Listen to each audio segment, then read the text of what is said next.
her tail.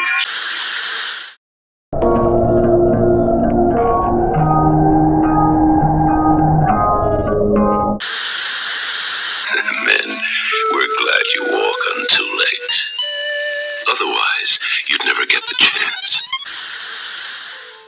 Sometimes events just come together in the worst way possible. One thing leads to another, and before anyone knows it, they have a full-fledged disaster on their hands. And unfortunately, for the residents of Woodward, Oklahoma, on the evening of April 9th, 1947, that's exactly what happened. On that day, a telephone operator strike left the small town's 5,500 residents completely cut off from the outside world. And because of this, they were left with virtually no warning of the unprecedented disaster that was bearing down upon them. A monster was at their doorstep. And yet it was the strange events that occurred immediately following the tragedy that have left behind them the most enduring of mysteries. Oklahoma is a state that is well known for its devastating storms, but the absolute monster tornado which touched down that day surpassed anything the state's citizens had ever seen before. Over 2 miles wide at its base, with wind speeds clocking in at 200 miles per hour, this massive tornado reduced the entire town to rubble. The damage was quite severe everywhere, of course, but on the northern and western sides of the city, more than 100 blocks were utterly decimated. Over 1,000 people were injured in the storm, and tragically, 107 were killed. And all of this destruction took place in just a matter of mere minutes. Decades have passed since the tragedy, and yet one survivor of the storm still remains missing to this very day. However, although it's been literal decades since she was last seen, some of her remaining family members believe strongly that she is still alive today.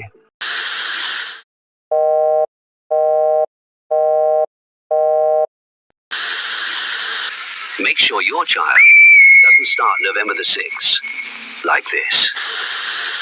In the rain and force the spider out.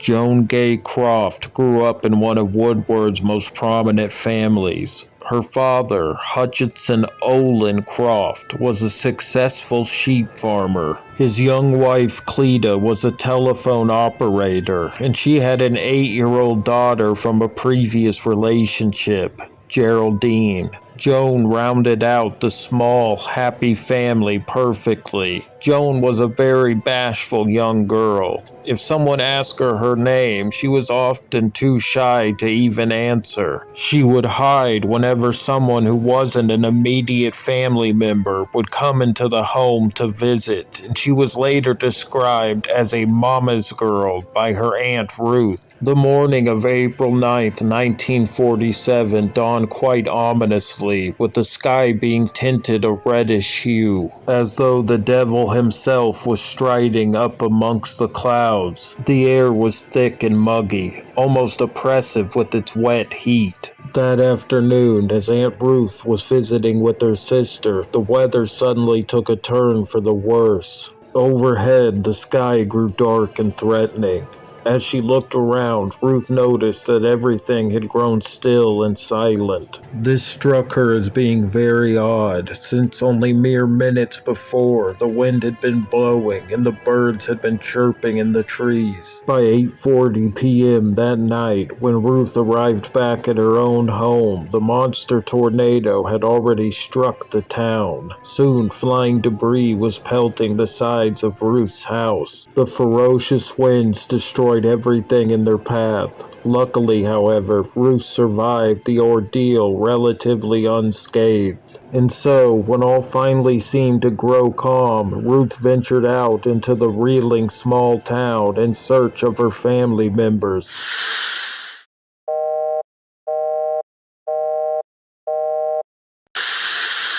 With a taste that's gonna drive you.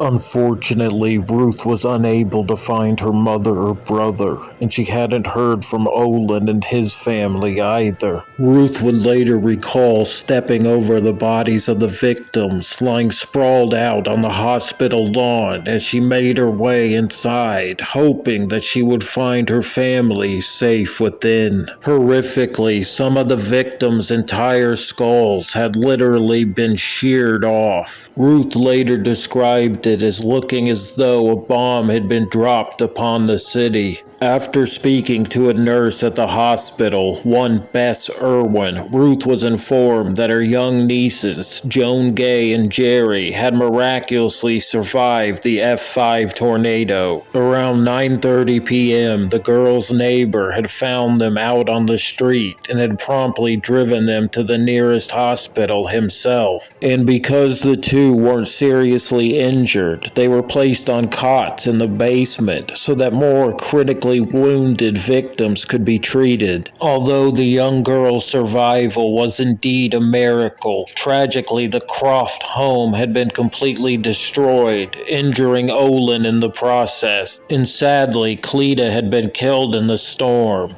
Aunt Ruth found it very difficult to accept her beloved sister's death. At this point, electricity to the entire town was out, and so the only means of illumination at the hospital was candlelight. Desperately, Ruth searched among the grim basement's dead and injured patients, until at last she finally located her two nieces. There's one person nobody can resist, and that's a baby.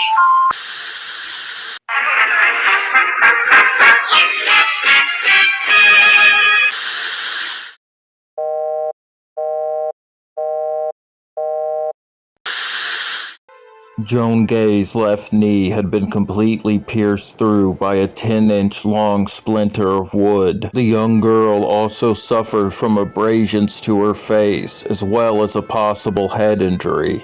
For her part, Ruth believed that God had spared the girls from meeting the same tragic fate as their mother. Immediately, the two little girls asked their Aunt Ruth to take them to their parents. Ruth informed them that she did indeed know where their father was, but she refrained from telling the two girls about the demise of their mother for the time being, presumably to save them pain, but also maybe because Ruth herself was still in denial over her sister's unfortunate death. Feeling blessedly relieved that at least Joan Gay and Jerry were safe and sound, Ruth made her way back outside, and there, at long last, she finally located her mother and brother. Her elderly mother was seriously injured, however, and so Ruth and her brother drove her to Moreland Hospital for treatment, which was located some 10 miles to the east. Unfortunately, though, that hospital was also slammed with injured patients from the violent storm, and so, nearly as soon as she arrived, Ruth was pressed into service, helping the overworked doctors and nurses care for their patients. It wasn't until the following morning that Ruth was finally able to return for her young nieces. However, when she arrived back at the hospital's basement, only Jerry was still there.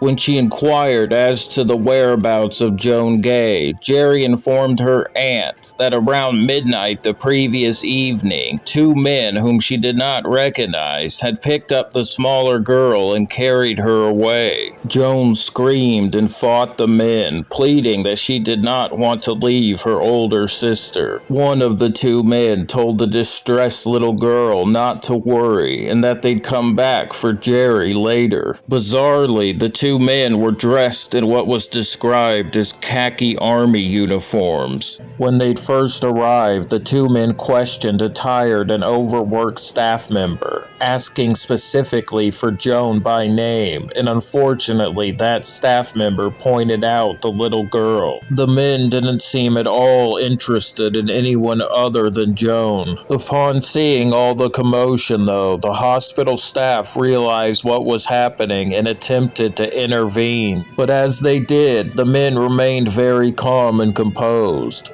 perfectly professional. Patiently, they explained to the worried staff that they were merely taking the girls, with Joan going first, to another nearby hospital where the girls' relatives were allegedly waiting for them. And if all this seems very fishy to you, well, that's because it is.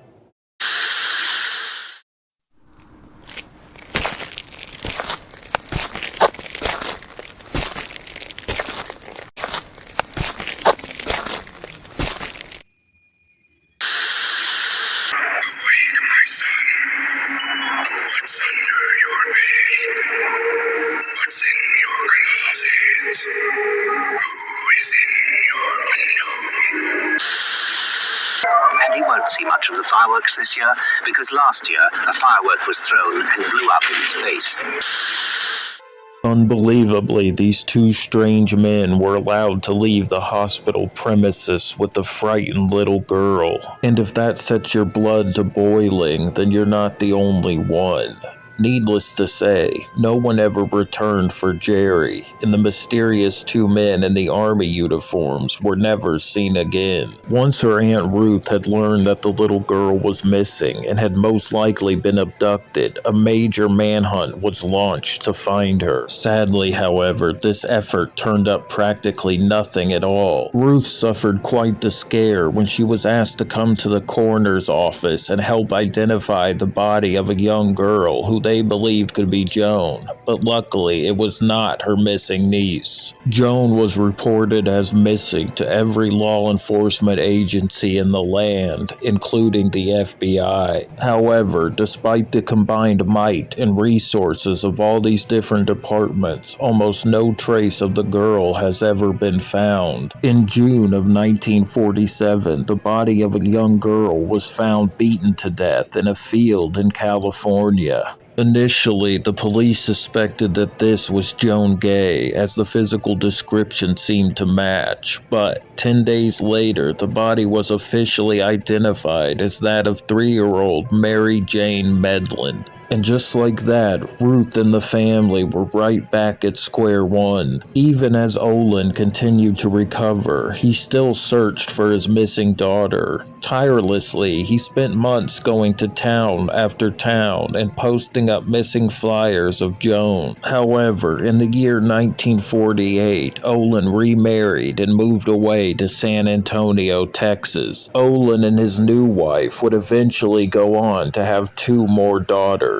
Despite this, though, he never gave up searching for his beloved Joan. Sadly, in 1986, Olin passed away at the age of 81 without ever discovering what really happened to his daughter on that fateful day all those years ago. So many unanswered questions surround this case that it's difficult to even know where to begin. According to Aunt Ruth, the 2 men asked a nurse for the Croft children very specifically. Did these mysterious men somehow know the family personally? Were they really soldiers or even rescue workers? Or was the whole thing simply a ruse? Sadly, it's quite likely that we'll never receive any adequate answers to these questions, or any others that surround this case for that matter. It's been almost 8 decades since Joan Gay was abducted. If still alive today, Joan Croft would be 82 years old. Thank you very much for watching. If you have any information on any of the missing people shown in this video, please contact the relevant details provided. And if you enjoy true crime or just darker content in general, please subscribe and stay tuned to Cancel Happiness.